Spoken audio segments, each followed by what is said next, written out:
Hello and welcome to the SAFI Learning Center. This short tutorial will demonstrate the use of linear cables. On a slender structure such as this one, it is often required to have cables to stabilize the structure.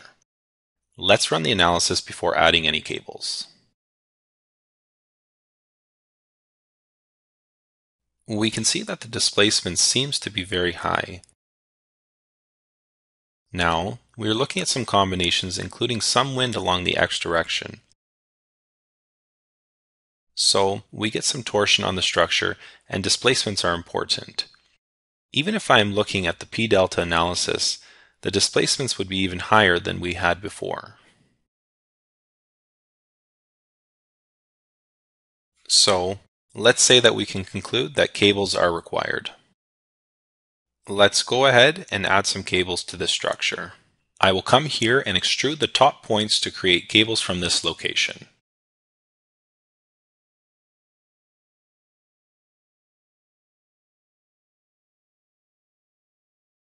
I'll just create one cable at a time.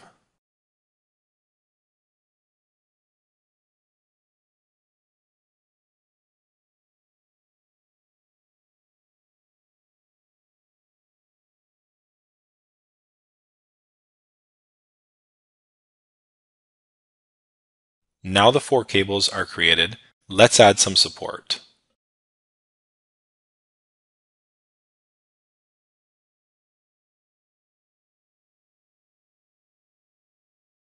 Now we are ready to assign sections to those cables. Let's go to the member attributes. We will go ahead and create a new cable. You have 2 choices when creating a cable. Either you create a custom cable where you specify a given diameter and a given area. Here we get the nominal breaking strength. Or you can directly create a cable from the existing library. So we get the existing cable here.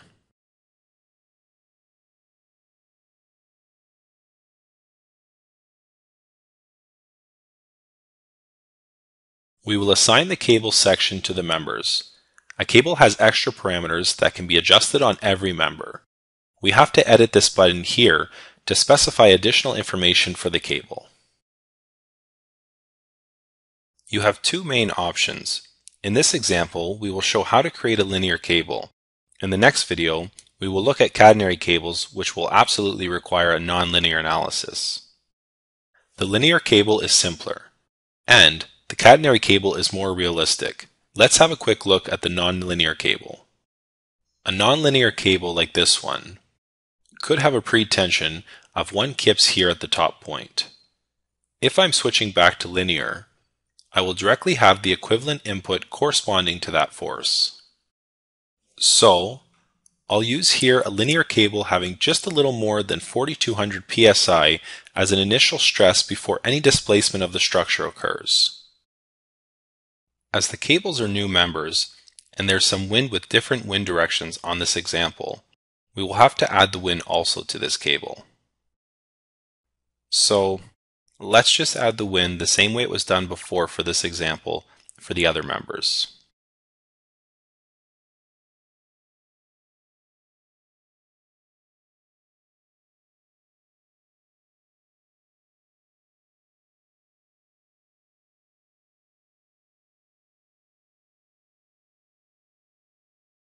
We will just have to apply wind for all wind directions.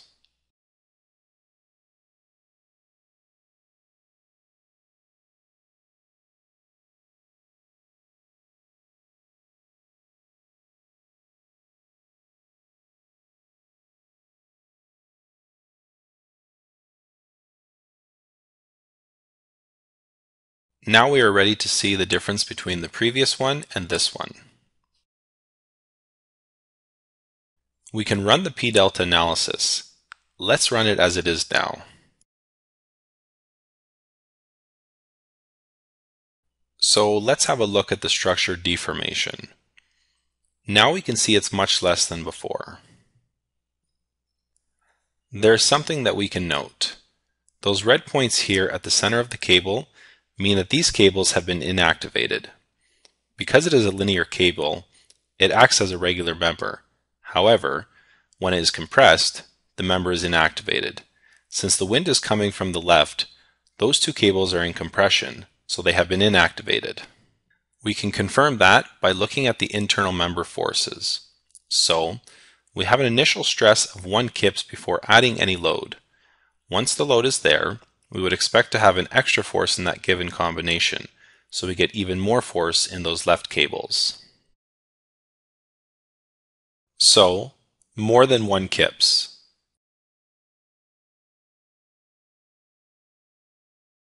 And on the right cables, we have almost 0 kips.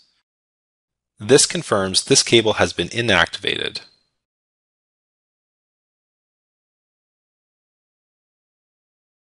If we are looking at the deformation for a different load combination, we will see these red points will be on different members. For wind coming from the right, those left cable members have been inactivated. I hope you enjoyed this video. For more videos and information, please visit our website at www.safi.com.